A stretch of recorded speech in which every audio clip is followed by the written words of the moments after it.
aí, pessoal, meus alunos do Mais Tribunais, RR na área, tudo bem com vocês? Já estava com saudades, né? Você que veio comigo aí num clique de mouse ou que esperou um pouquinho. Enfim, vamos retomar o nosso curso, o nosso módulo Direito do Trabalho, para fechar, para gabaritar a próxima prova, seja ela da Fundação Carlos Chagas, seja do CESP, não tem nenhum problema, Direito do Trabalho está resolvido na sua vida. Esse é o meu objetivo. Estou muito feliz com o retorno, com as mensagens, recebendo muitas mensagens de vocês. Então, todo mundo lá dizendo que está gostando do curso, está participando, está lendo o dispositivo legal com RR, está fazendo marcações necessárias, está acertando as questões que a gente coloca ao final. Isso é bacana. Esse feedback, esse retorno só faz cada vez mais crescer o nosso trabalho. Feliz demais com esse retorno de vocês. Então, fala comigo, pode mandar que a gente conversa sem nenhum problema lá na minha fanpage, está aqui o canal, facebook.com/profrenzete. Tem também o meu Instagram. O Instagram é bem interessante que eu posto dicas diárias, quase que diárias, de direito de processo de trabalho, lá no @profrenzete. Se você não tiver a rede social, tem RR também no antigo e no famoso e-mail, renzeteprofessor, tudo junto, @gmail.com.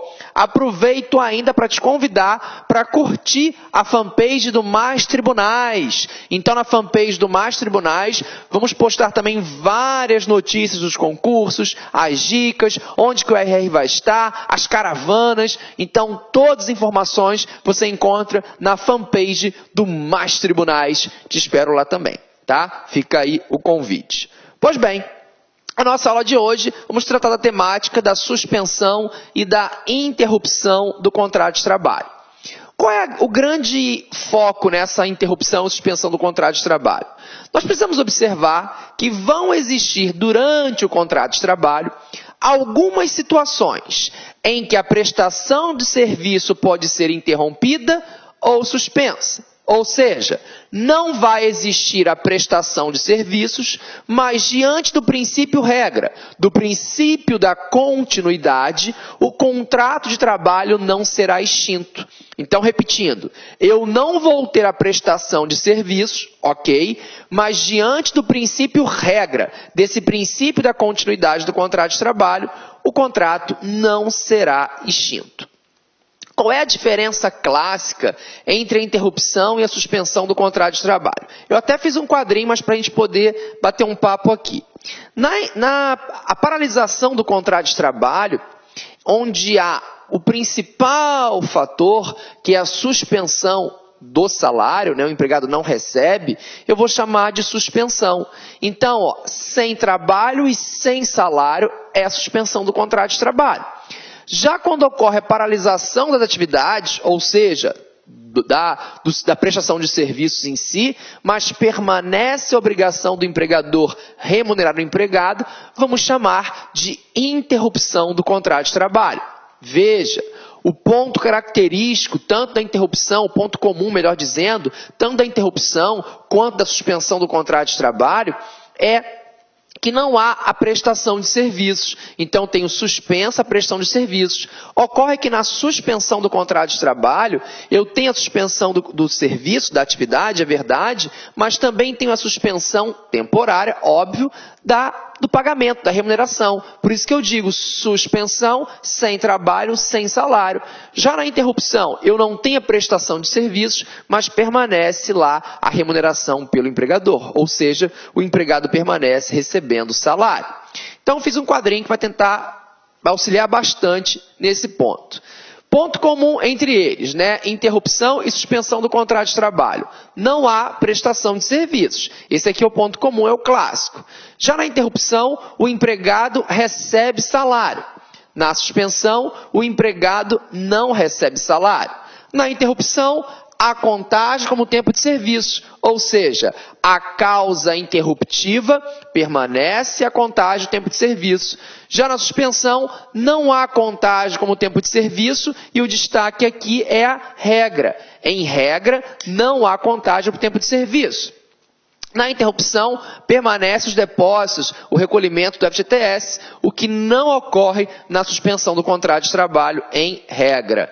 Então, na suspensão do contrato de trabalho em regra, eu não tenho contagem para o tempo de serviço daquele período e também não permanece os depósitos do FGTS. Renzetti, você falou em regra. Se você falou em regra, é porque existem exceções ou uma exceção? Existe sim.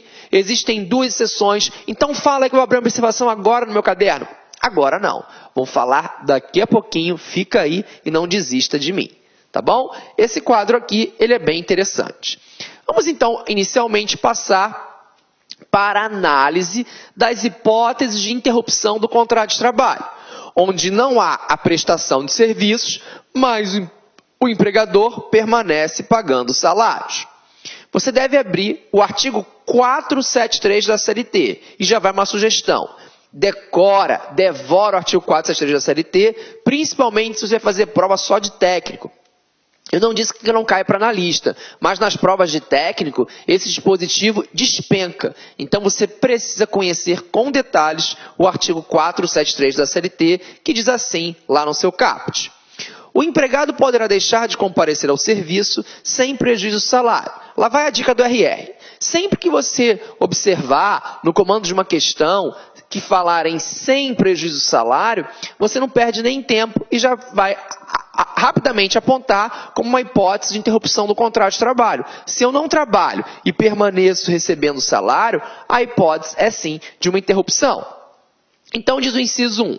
Até 2 dias consecutivos, em caso de falecimento do cônjuge, ascendente, dependente, irmão ou pessoa que, declarada em sua carteira de trabalho e previdência social, viva sob sua dependência econômica. Então, causa interruptiva até 2 dias na hipótese de falecimento. Isso é interessante que você grave. Até 2 dias na hipótese de falecimento de cônjuge, ascendente, descendente, irmão ou pessoa que o empregado declara em sua carteira de trabalho e previdência social que viva sob sua dependência econômica. Vale lembrar que uma prova um pouquinho difícil pode chamar essa licença também de licença nojo, tá? Então pode ser que na hipótese do falecimento você pensa numa provinha querendo complicar, mas não complicando em nada, você que é meu aluno aqui do Mais Tribunais, que chame aí de licença nojo, não vai prejudicar a questão, tá? Muito bem. Então, esse é o inciso 1, essa é a primeira causa interruptiva. Vamos lá para o inciso 2, que diz assim. Vamos lá então. Inciso 2, diz assim. Até 3 dias consecutivos em virtude de casamento. Então, veja, 3 dias, casamento. A prova pode falar também, se quiser, em licença gala. Então, se falar em licença gala, não está errado não. Aqui é o nojo, né? Eu até apaguei, vou colocar de novo. Licença nojo para o falecimento e para o casamento, licença gala. Então, é bom você gravar isso. 2 dias, falecimento, 3 dias, casamento, tá? São 2 hipóteses de interrupção do contrato de trabalho. Vão ter uma das mais cobradas, de fato, nas provas, né? Para tentar confundir vocês. Muito bem. Inciso 3. Diz assim. Por 1 dia, em caso de nascimento do filho, no decorrer da primeira semana. Esse por 1 dia, em caso de nascimento do filho, era a antiga licença paternidade, né? A CLT data de 43, nós sabemos que antigamente era esse 1 dia sim, para o pai lá apenas registrar a criança. Hoje não mais. Hoje a licença paternidade, enquanto não vier uma lei regulamentando, ela está lá no artigo 10 do ADCT, 5 dias. Tá bom? Muito bem. Inciso 4, por 1 dia em cada 12 meses de trabalho, em virtude de doação voluntária de sangue devidamente comprovado. Então, você pode doar sangue uma vez por ano, vamos dizer assim, né? E você vai ter 1 dia aí para ficar em casa, nesse período de 12 meses.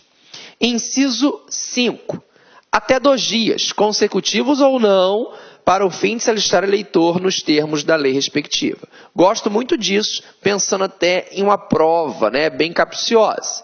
Consecutivos ou não. Atente-se bem a detalhes, principalmente se vai encarar uma prova da Fundação Carlos Chagas. Até, não falou 2, até 2 dias consecutivos ou não, a fim de se alistar eleitor. Então pode ser que sejam 2 consecutivos, pode ser um, depois mais um, sem nenhum problema, tá? Pode ter aí um espaço entre esse período, sem problema algum. Inciso 6.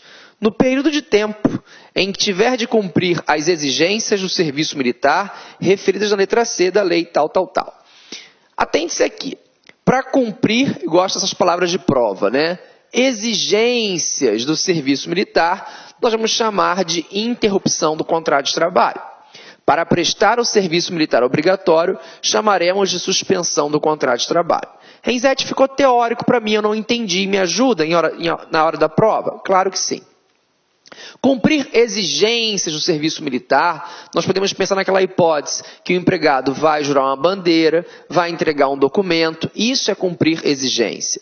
Cumprir exigência, ele não trabalha, mas recebe. Agora, aqueles 12 meses que o empregado, o homem, né, quando completa 18 anos de idade, vai lá para o Exército, Marinha ou Aeronáutica, ficar no quartel lá, esse período de 1 ano, isso é uma hipótese de suspensão do contrato de trabalho, onde ele não trabalha e não recebe. Então, a prestação do serviço militar obrigatório é suspensão.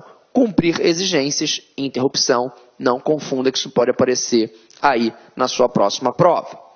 Inciso 7.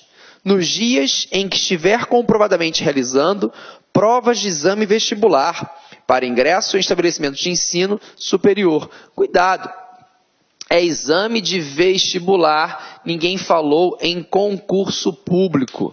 Então, vestibular para ingresso em estabelecimento de ensino médio? Não, ensino superior. Então, pelos dias. Mais uma vez, atente-se a isso, não foi dado nenhum prazo. Então, deixa eu ver se eu entendi. Se eu me inscrever para 10 vestibulares, eu vou ficar 10 dias sem trabalhar nesse período? Sim. A lei não fez nenhuma restrição, ela só fala dias. Se falou só dias, não há nenhum problema, tá bom? Inciso 8, vem e diz, pelo tempo que se fizer necessário, quando estiver que comparecer em juízo. Mais uma vez, pelo tempo que se fizer necessário, quando tiver que comparecer em juízo. Você comparece em juízo para quê? Para ser parte, para ser testemunha. Tudo isso são exemplos, né? Lá para ser jurado, no tribunal do júri. Então, é pelo tempo que isso é necessário. Esse pelo tempo me dá a ideia do seguinte, por exemplo, se eu sou parte num processo e se a minha audiência é de manhã, eu vou trabalhar à tarde. Se a minha audiência é à tarde, eu trabalho pela manhã. Eu não ganhei um dia de folga, é só pelo tempo. Atente-se bem a esse detalhe, também é bem interessante para efeito das provas. Tá bom? Muito bem. Então, deixa eu só apagar aqui para a gente seguir. Visto aí o inciso 8, vamos lá para o próximo, que é o inciso 9, né? Cadê ele? Está aqui, inciso 9, que diz assim. Pelo tempo que se fizer necessário, quando, na qualidade de representante de entidade sindical, estiver participando de reunião oficial de organismo internacional do qual o Brasil seja membro. Então, pensa lá, novidade, né? Boa. Você é um membro, você é um dirigente sindical, por exemplo, e você foi convidado para participar da próxima reunião, da próxima convenção da OIT, da Organização Internacional do Trabalho, que vai acontecer lá em Genebra. Então você vai lá para quê? Para representar a sua categoria. Você não vai para Genebra fazer compras nem passear. Então esse tempo que você estiver lá, na função, essa é a grande ideia, de representante de uma entidade sindical da sua classe, o seu contrato de trabalho vai ficar interrompido. Você não trabalha, mas recebe. Atenção, novidades. Novidades não caem, despencam em prova de TRT. Novidade é a inclusão do inciso 10 e do inciso 11 no artigo 473. O inciso 10 diz que será considerada interrupção do contrato de trabalho até 2 dias, para acompanhar consultas médicas e exames complementares durante o período de gravidez de sua esposa ou companheira. Então, até 2 dias para acompanhar em consultas médicas, o pré-natal, né? Ou da sua esposa ou companheira nesse período de gravidez. Isso é pré-natal. Então, é uma hipótese de interrupção do contrato de trabalho, dando lá para o companheiro, para o marido, poder acompanhá-la nesse momento. O inciso 11 diz que por um dia por ano para acompanhar o filho de até 6 anos em consulta médica. É só um dia por ano a criança pode ser consultada, né? Só esse um dia. Quem dera que fosse só isso, né? Então está aqui mais uma hipótese de interrupção, mais uma novidade. Um dia por ano para acompanhar o filho de até 6 anos, também interessante ver a data, gravar, em consulta médica, tá bom? Todas essas hipóteses elas estão previstas no artigo 473 da CLT e você tem que fixar, tem que de fato decorar aí esse dispositivo.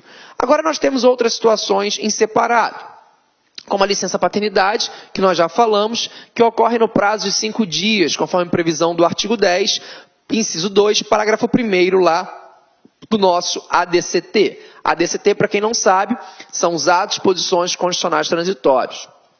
Pois bem, além dela, o acidente de trabalho ou doença. E aí, meus amigos, gostou da aula do professor RR, professor Renzetti, professor top de linha? Quer continuar assistindo essa videoaula? Aliás, você quer fazer essa isolada do professor Renzetti, Direito do Trabalho, professor RR. Essa isolada tem 24 videoaulas, todas elas já disponíveis. Olha, no total são 20 horas de curso, 60 dias de acesso. Quanto custa, professor? Melhor custo-benefício da internet, R$1 por dia, 60 dias de acesso. Você pode aí, com certeza aí, R$1 por dia, você pode estudar esse grande curso do professor Renzetti aqui no Lá Concurso. Ah, detalhe, você quer esse material de apoio aí? Então clique aqui embaixo, você pode baixar gratuitamente esse material de apoio do grande professor RR. Tá certo, meus amigos? Um forte abraço, espero vocês. Tchau, tchau. Clique lá.